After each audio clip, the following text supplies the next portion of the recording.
오늘은 금요일이죠.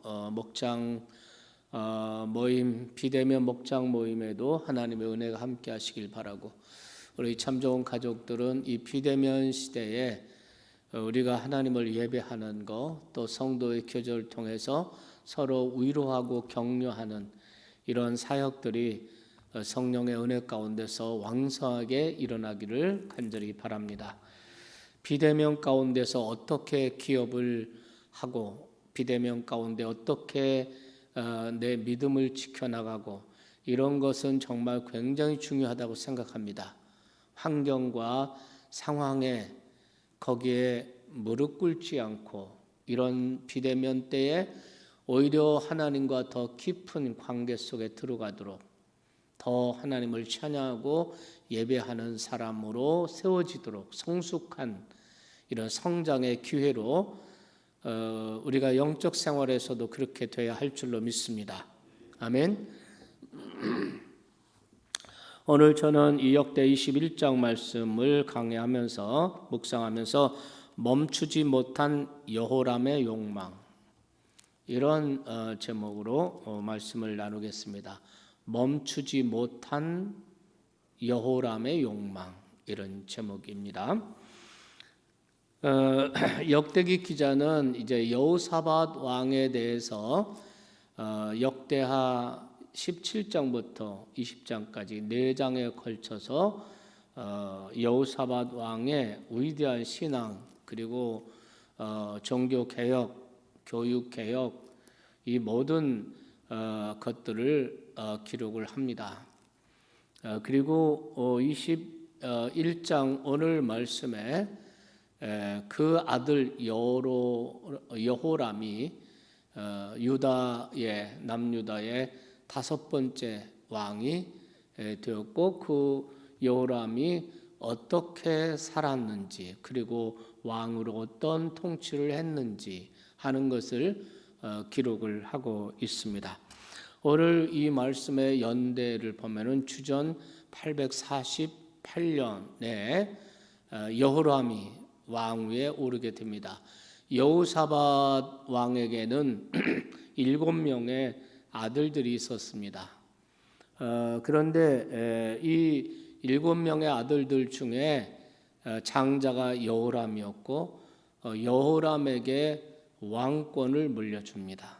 그리고 그 6명의 나머지 아들에게는 은금과 보물을 후히 나눠주고, 또 유다의 견고한 성읍들을 주어서 그 성읍들을 다스리게 하였습니다. 그리고 그 형제들 위에 장자인 여호람을 왕위에 올렸습니다.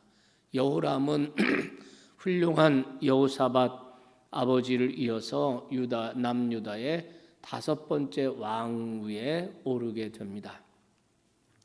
사실 아버지의 그 신앙, 그리고 유다 백성들이 여호사밧 왕에 대한 신뢰, 그 다음에 지지, 또 존경, 이런 것은 정말 굉장했죠. 이러한 좋은 가문에서 하나님을 잘 섬기는 위대한 아버지 여호사밧의 왕권을 이어서 왕위에 올랐고, 유다의 견고한 성읍들은 다 자기 동생들이 잘 다스리고 있고, 그러면 참 안전하고 얼마나 좋은 그런 출발이었습니까? 피를 나누는 형제가 함께 협력해서 그 나라를 섬기고 세워간다면 얼마나 그 왕권이 튼튼하겠습니까? 그런데 이 여호람은 어떻게 그의 왕권을 행사했습니까? 여기 말씀해 보니까 그가 힘을 얻고 세력을 얻게 되자 점점 욕망에 불타오릅니다. 그래서 욕심을 제어하지 못하죠. 결국은 자기 6명의 동생들, 견고한 성읍을 다스리고 있었던 그 동생들을 전부 다 살해합니다. 그리고 그 모든 성읍을 다 빼앗고 모든 재산을 다 빼앗습니다. 이스라엘의 방백들을 죽입니다. 그리고 그는 자기 아버지 남왕국 유다의 그 나라를 하나님께로 이끌었던 여호사밧 왕의 길로 행하지 않고 그들 조상 다윗의 길, 하나님을 섬기는 길로 나가지 않고 반대로 북왕국 아합 왕의 길로 갔더라. 길을 잘못 선택했습니다. 방향이 잘못됐습니다. 그래서 결국 이스라엘 백성들을 악행 가운데 이끌게 되었고, 그리고 산들마다 산당을 세우고 바알 숭배를 장려하게 되고 모든 백성들로 하여금 악을 행하고 음행 가운데로 이끌었다. 이렇게 된 것을 우리가 볼 수가 있습니다. 이렇게 되니까 결국 어떻게 됩니까? 하나님께서는 그 여호람의 그 통치하는 그 모습을 보고 하나님께서는 선지자를 보내서 그를 경고하는 모습을 우리가 볼 수가 있습니다. 그래서 우리가 이제 쭉 말씀을 보면은 10절 이하의 말씀 보면은 에돔과 또 림나가 그 남왕국을 배반하게 됩니다. 지금까지는 그 통제 아래에 있었고 조공을 바치던 이런 나라들 에돔 나라나 림나가 반역을 향하고 그리고 그 통치권에서 벗어나는 이런 일을 하게 됩니다. 유다를 배반하게 된 것이죠. 또 아라비아나 블레셋 나라들이 또 힘을 합해서 왕을 치게 되고 그래서 그 일로 말미암아서 그 유다 왕국에 큰 그 어려움을 당하게 됩니다. 아들들이 다 죽임을 당하죠. 그리고 모든 재산도 탈취를 당하죠. 그리고 오로지 막내 아들 여호아하스 한 사람만 남게 됩니다. 그리고 그것으로 말미암아 여호람은 하나님의 선지자 엘리야의 그 경고대로 회개치 않고 돌이키지 않아서 결국은 창자에 병이 드는 이런 일이 생기고 그 병으로 2년 동안을 앓다가 창자가 밖으로 빠져나오면서 죽게 되었다. 그것이 32세의 왕이 돼가지고 8년 동안 여호람이 왕으로서의 마지막이었습니다. 이렇게 여호람이 비참하게 죽게 되었는데 죽군 이후에 백성들이 그를 위해서 분향하지 않았다. 이렇게 얘기를 하고 있습니다. 그리고 그를 예루살렘에 묻기는 했지만 그 조상들 다윗 왕으로부터 시작하는 그 조상들의 묘실에 들어가지 못했다. 이렇게 죽은 후에도 백성들이 슬퍼하거나 그를 아끼거나 이러지 않았다는 거죠. 그리고 그가 행한 길이 모든 이스라엘 백성을 우상 숭배로 악으로 음행으로 이끌었기 때문에 이러한 결과를 가져오게 된 것입니다. 가장 좋은 환경과 배경을 가지고 가장 좋은 시스템 속에서 왕위에 올랐지만 그는 이 모든 것을 선용하지 못했습니다. 그래서 비참한 결과를 가져오게 됐습니다. 여기서 우리가 몇 가지 깨닫는 바가 있습니다. 첫째로는 여호람이 이렇게 좋은 환경과 배경 가운데서 왕위에 올랐는데 도대체 여호람이 이렇게 비참하게 망하게 된 그 모든 축복을 다 잃어버리게 된 그 가장 근원적인 원인이 무엇이냐 하는 겁니다. 우리의 좋은 환경과 좋은 여건들을 우리에게 주셨음에도 불구하고 결국은 모든 것을 잃어버리고 비참하게 우리 인생을 스스로 자멸의 길로 이끄는 핵심이 뭔가 하는 것을 우리가 여기서 발견할 수가 있습니다. 첫째는 오늘 여기 몇 절입니까? 6절 말씀을 보시면 6절 말씀을 보시면 이렇게 되어 있죠. 6절 한번 읽겠습니다. 그가 이스라엘 왕들의 길로 행하여 아합의 집과 같이 하였으니 이는 아합의 딸이 그의 아내가 되었습니다. 그가 여호와 보시기에 악을 행할 그 여호람의 아내가 아달리아라고 하는 여자인데, 이 아달리아는 북왕국 이스라엘을 바알 숭배로 빠뜨린 아합 왕과 이세벨 사이에서 난 딸입니다. 이 아달리아가 정말 우상 숭배와 음행으로 죄 가운데로 그 영향력을 미쳐나가기 시작합니다. 가장 가까운 곳에서, 자기 왕궁에서,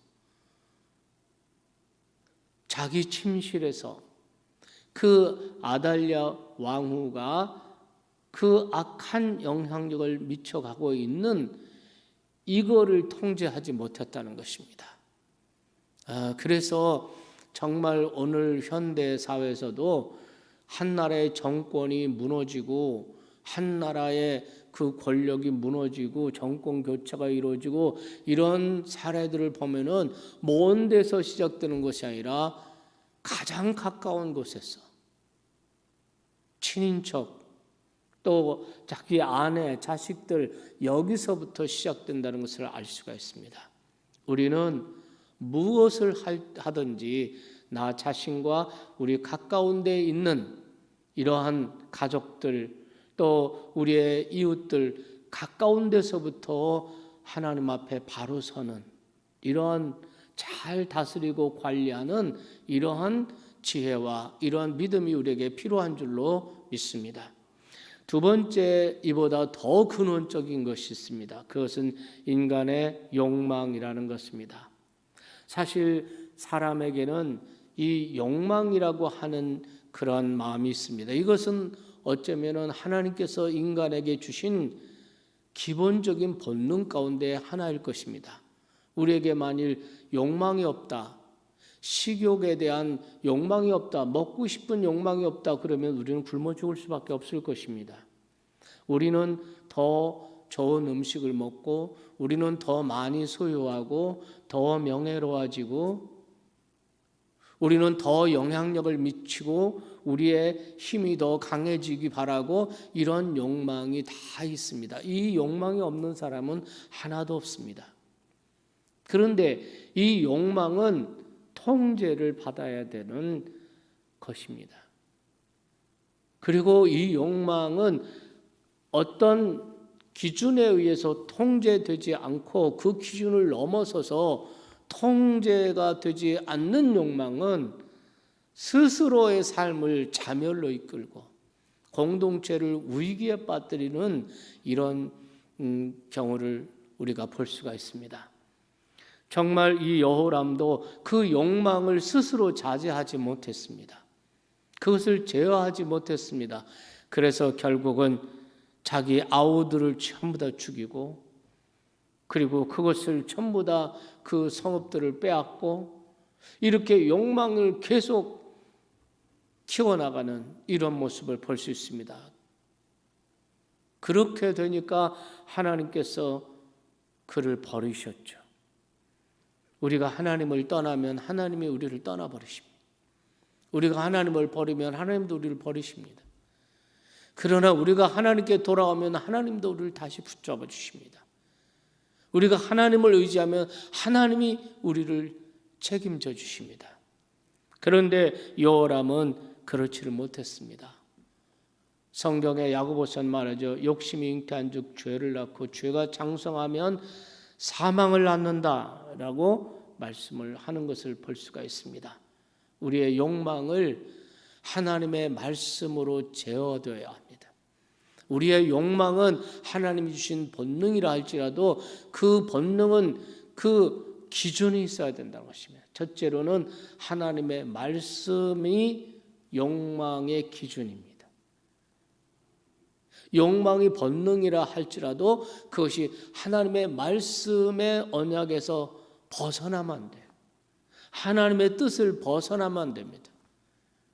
또한 우리의 이웃의 생명과 자유와 권리를 보호하는 선이 기준이 되어야 됩니다. 내 욕망이 다른 사람의 자유를 억압하고 그것이 다른 사람의 권리를 제한하거나 침해하면 이것은 욕망을 통제하지 못하는 결과가 됩니다. 오늘 우리는 기도해야 됩니다. 욕망이 있는 그 자체가 잘못된 것이 아니고 욕망이 하나님의 말씀으로 통제받게 해주십시오. 욕망이 하나님의 뜻을 넘어서지 않게 하시고 그 욕망이, 그 이기적인 욕망이 정말 우리의 이웃의 자유와 권리를 침해하는 이런 일이 되지 않게 해주십시오. 그러니까 우리는 욕망을 잘 다스려야 되죠. 믿으시면 아멘 합시다. 그래야 참된 축복을 누릴 수가 있습니다.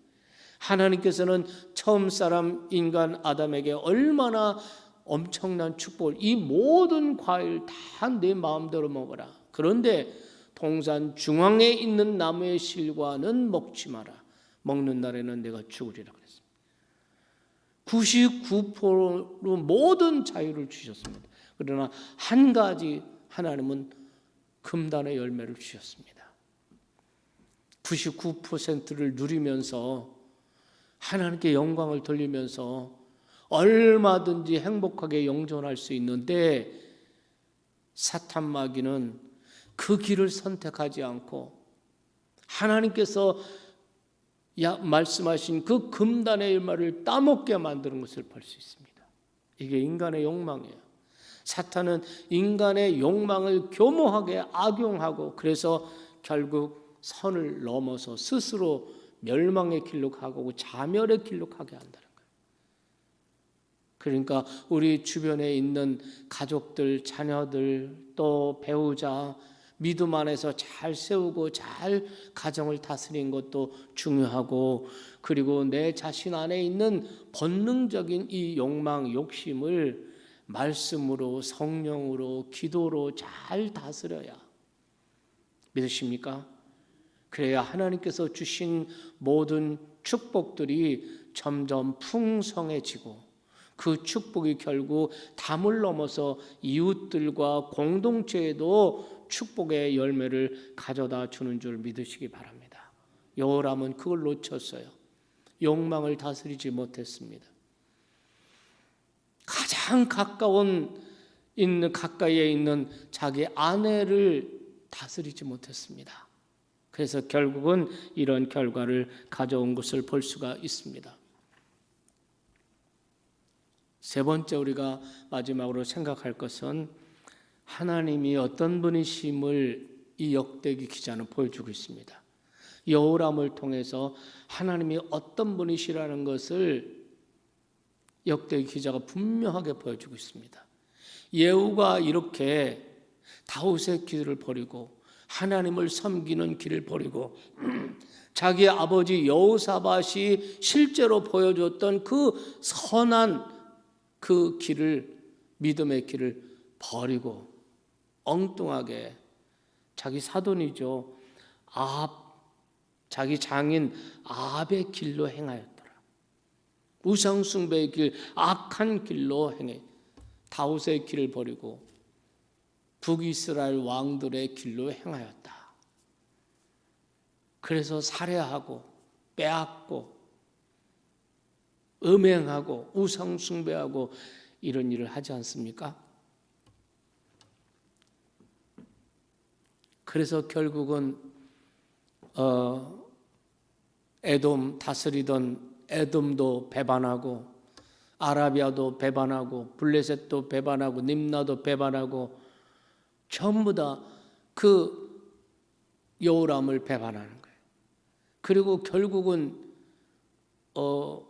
전쟁이 일어나고 그것으로 말미암아 죽고 자기 아들들 다 죽어요. 그런데 하나님께서는 다윗의 왕가를 몰락시키지 않으시고 하나님의 무서운 진노와 심판 가운데서도 하나님께서는 다윗 왕가를 이어가게 할 여호람의 막내 아들 여호아하스를 살려주십니다. 만약 여호아하스까지 아라비아가 쳐들어왔을 때, 블레셋과 쳐들어왔을 때 그 막내 아들까지 다 죽었다. 그러면은 다윗 왕가는 끝나는 거 아니겠습니까?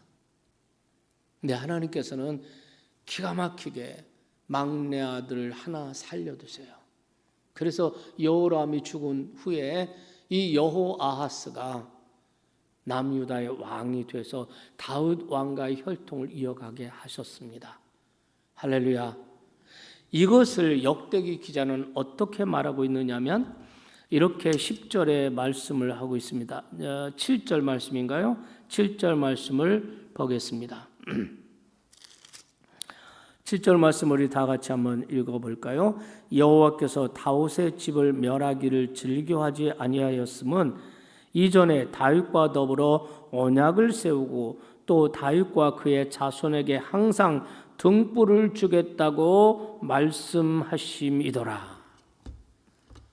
하나님의 언약 때문에 하나님께서 다윗에게 약속할 때 대대로 왕이 될 것이고 실로가 오시기까지 그 가문에서 결국은 메시아가 오실 때까지 다윗의 왕국을 계속 이어가실 것이라고 하셨던 하나님이 그들에게 등불이 되게 하실 거라고 하는 그 하나님의 언약을 하나님 기억하시고 그 언약을 지키시기 위해서 여호람이 이렇게 악한 짓을 행하지만 그 가문을 끊어버리지는 않으셨다.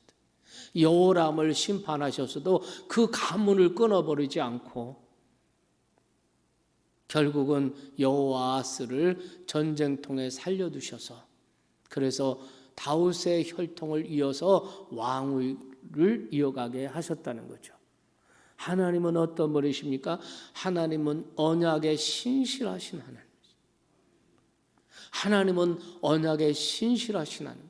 그렇기 때문에 진노 중에더라도 하나님은 긍휼을 잊지 아니하시고 심판 중에서도 하나님께서는 자비를 잃지 아니하시고 하나님께서 다윗의 가문을 이어가게 하시고 다윗 가문에 하나님이 등불이 되어 주신 줄 믿으시기 바랍니다. 하나님 이렇게 신실하신 하나님이세요. 오늘 저와 여러분 다시 한번 오늘 말씀의 제목을 기억하시기 바랍니다. 멈추지 못한 여호람의 욕망입니다. 이 욕망을 멈추지 못하고 통제하지 못할 때 어떤 결과가 왔는지, 스스로 어떻게 자멸했는지, 그리고 그가 죽은 것으로 끝난 것이 아니라 죽었을 때 아무도 슬퍼하고 분향하지 않았다. 아무도 저를 아끼지 않았다. 아무도 아쉬워하지 않고 또 그를 다윗의 그 조상들의 묘실에 그 시신을 넣지도 못하고 이렇게 된 것을 볼 수가 있습니다. 이 모든 것이 어디서부터 시작했냐? 욕망을 통제하지 못한 거예요.